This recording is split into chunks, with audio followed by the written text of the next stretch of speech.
The 4th of May every year in the Netherlands, we remember the dead from the big war, from all the wars. The gay community, however, the LGBT gay community, gathers on the Homomonument. Why is that? Why is there a Homomonument, and who do we remember? I would like to share with you my story about forgotten queer heroes. It is 1940 and the Germans are flying over Amsterdam and dropping bombs. One of the bombs hits a house on the canals, the Singel. The roof collapses. A man lies in bed and looks up to the open sky, and he knows the war has started. Next to him is a man sleeping. His name is Jan. Willem, that's his name, also known as Tiki by his friends, has thought about this moment a very long time. With his friend Frida Benavente in the Kring, the artist society here in Amsterdam, he has discussed it. The Germans are coming. What are we going to do? We have to resist, we have to fight. Is this dangerous? Yes, it is. Will it cost our lives? Yes. Does it matter? No. We have to do what we have to do. But there is that man lying next to him, Jan. It's the love of his life. They met in Apeldoorn, where Jan was selling vegetables door to door. The man we're talking about, Willem Arendeus, is an artist. He's a writer. He was in Apeldoorn writing a book about Maris. He came out at the age of 17 and was then put in the streets by his father. This is in a time before the war when homosexuality was the same as pedophilia. Why would a man do something like that? Willem also knows he has to make a big decision. He knows what the Germans do. The Dutch know. It's in the papers. Hitler. He has to send Jan back to Apeldoorn. He has to save the life of the love of his life. And that's what he does. He breaks up. And Jan moves back to Apeldoorn. That leaves Willem and Frida free to fight the Nazis, to go into the resistance, to go into the underground. They print papers, they falsify ID cards. That big J has to get out of their ID card, and therefore they save lives. When the Germans come to Amsterdam, to Holland, they are finding ways to gather around the Jews to send them to the concentration camps. How are they going to do that? Wow, they say, the Dutch have the most advanced registry system in Europe. That makes it relatively easy. So in 1943, Willem realizes and decides that's what he has to do. He has to burn down the registry office here in Amsterdam. And that's what he does. He plans it with his friends, Frida with Schuetbakker, who realizes because he's a designer, he imitates the uniforms of the Nazis.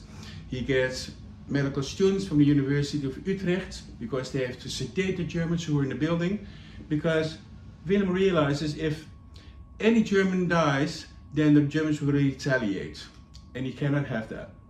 So the Germans are sedated and carried out of the building and put on a lawn so nobody dies.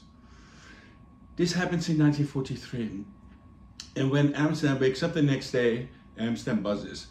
Who did this? How did this happen? And the Germans, they are not pleased. They put out a reward for 10,000 guilders.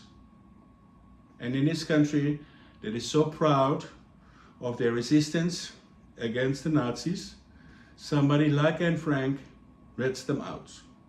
And they're being arrested and put in jail and tortured. Frida flees to Switzerland. She is the one who survives, because there's going to be a show trial in the Colonial Institute and they're sentenced to death.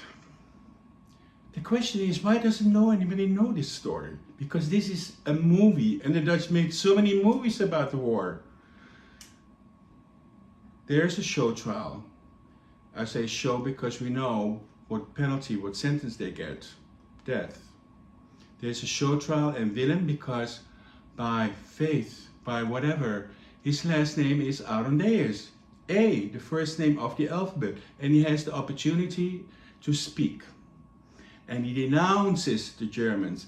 He says, like every Dutch person would have done this. He also takes all the blame. Therefore, the medical students don't get this death sentence. they get life, and therefore they survive the war. But Willem should have other friends or executed the 1st of July 1943. And then another scenic scene in a movie.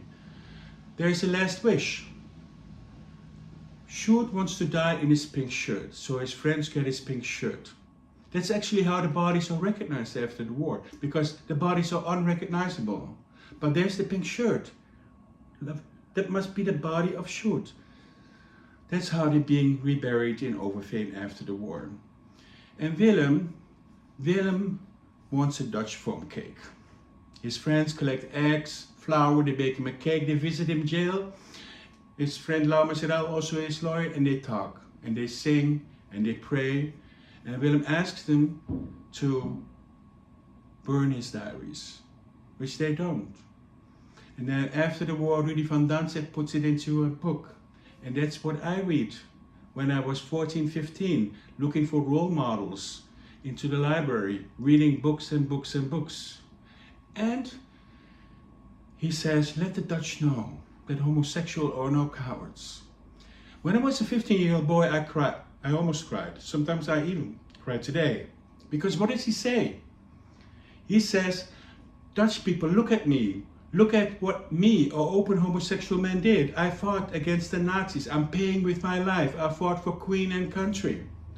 So whatever you think of me, you have to rethink. Because I did this. What did you do? Think about me. Think about my people. Think differently. We are courageous. Because what is more courageous than coming out on a journey of your life? But who knows this story? Do you know this story? Are you part of the community? Do you know about queer resistance fighters? Lesbians, homosexuals fighting the Nazis, paying with their lives? Most people don't know. Straight people don't know. It's not in their records. Because what? After the war, who wrote history? White, cis, heterosexual men. And so, who becomes the hero? A white, cis, heterosexual man. And that white, cis, heterosexual man is Gerrit van Veen.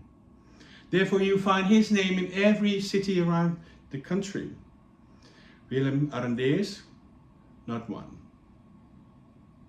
Because that narrative was never told.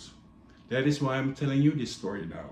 This is your history. If you're part of the community, this is your history. This is your great gay uncle who fought the Nazis. That's the kind of people we remember on the 4th of May on the Homomonument. And then, why do we have a monument? One of the questions I've always been asked by straight people is like, why do you have to have pride? Does it have to be so outrageous? Why do you have to have your monument? Why do you have to have your own spaces? It's easy, because we need safe spaces. We need to feel secure, and the world is not a safe space.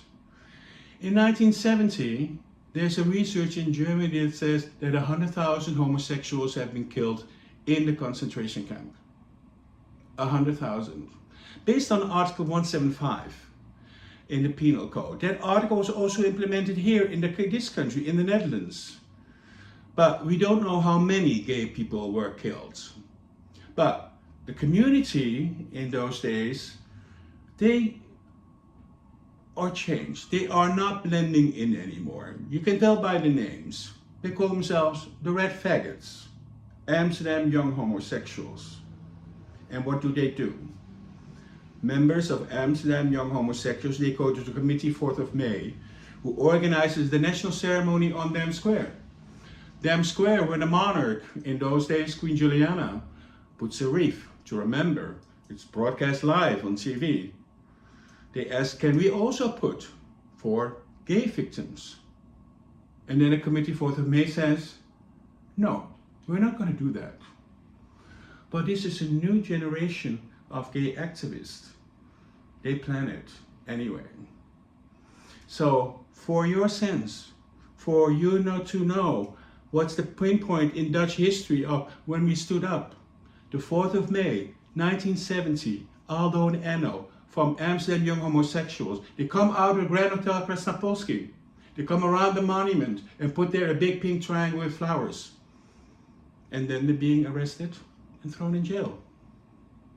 That is the starting point of activism in the Netherlands and for the Homomonument. Then it still takes 17 years before it's being realized. So I tell you, as a member of the gay community, if anybody asks, why do you need your monument? Why? You tell them we asked, you said no. We weren't welcome at the main party. So why are you blaming me now for organizing my own event? That is why we have the monument, because we were excluded. Because you don't want to remember my victims. So that is the story of why we have a Homo monument and what kind of people we remember on the 4th of May. I hope to welcome you sometime at my tour every Saturday 11 a.m. and be proud of your community and where you come from.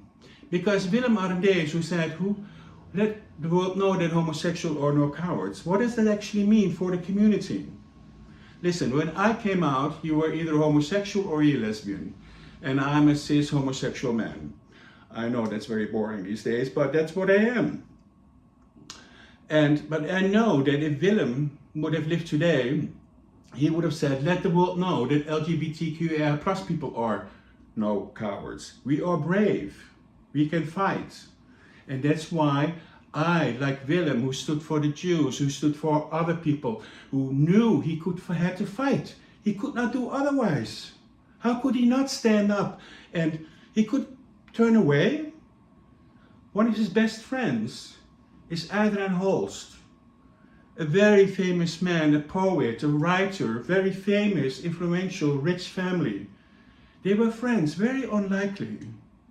He always borrowed money to Willem because Willem was poor. Why would a man like that do that?